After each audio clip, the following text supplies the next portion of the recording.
This is a CBS News special report. From Washington, here is Walter Cronkite. Good evening. The committee's summit at Camp David is over, and Israel and Egypt have agreed to two documents taking a giant step toward achieving peace in their troubled corner of the world.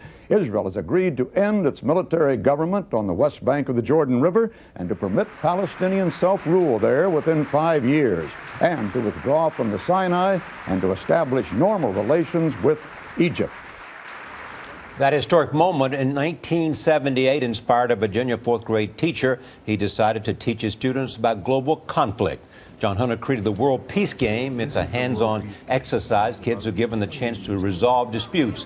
Now the educator has written a book. It's called World Peace and Other Fourth-Grade Achievements. Welcome. Thank you. Thank you all. Yeah. Tell us about how this World Peace Game works and what you hope will come out of it. Oh my gosh. You know, it's a 4 foot by 4 foot by 4 foot plexiglass tower.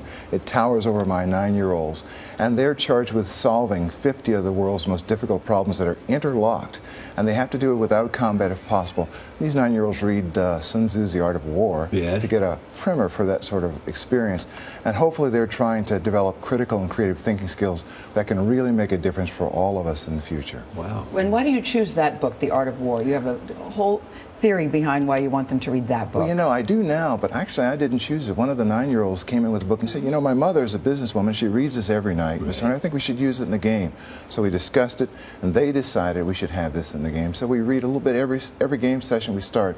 We read a little bit from that book. And every game has a saboteur. That's what I thought was so interesting. And the kids never know who, quote, the bad guy is. Why do you do that? Well, we find the kid who's the troublemaker, usually the one that's always in the office, and we use that skill set for the good of all. I asked that child to please try and save the world, solve all 50 interlocking problems, raise the asset value of every country so everybody can win, and at the same time, through ambiguities, irrelevancies, misinformation, misdirection, try and destroy the entire enterprise. And we all know that person's there, we don't know who it is, so we've got to use our critical thinking more acutely to find out what's really going on. John, this is so brilliant, and my hat's off to you for doing this. And what do the kids say? I mean, you must hear the most incredible things and solutions come from these young minds.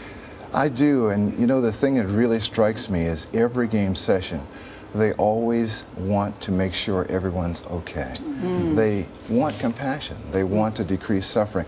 They decide, I don't have to preach it, I don't have to teach it.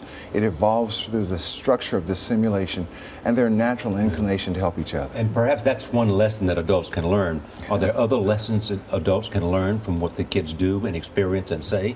Well, I think that's primary, but really the great thing is we take a pause in the game. We have a space, an empty space, where they can do some reflection. You know, in our society today, things are so speeded up, and we hardly have time to reflect on anything.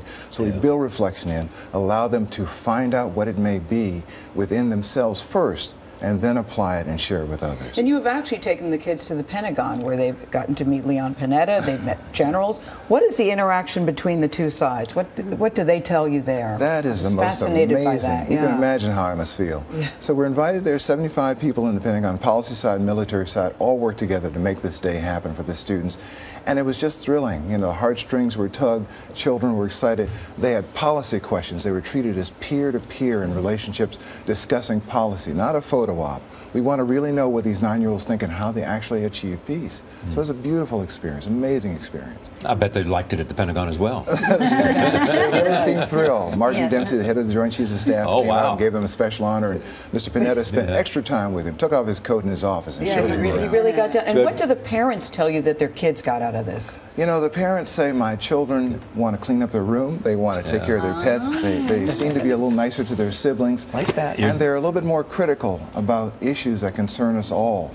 They're more excited and interested about helping. You're doing good work. Oh, thank you, Charlie. The book is called World Peace and Other Fourth Grade Achievements. It's on sale now.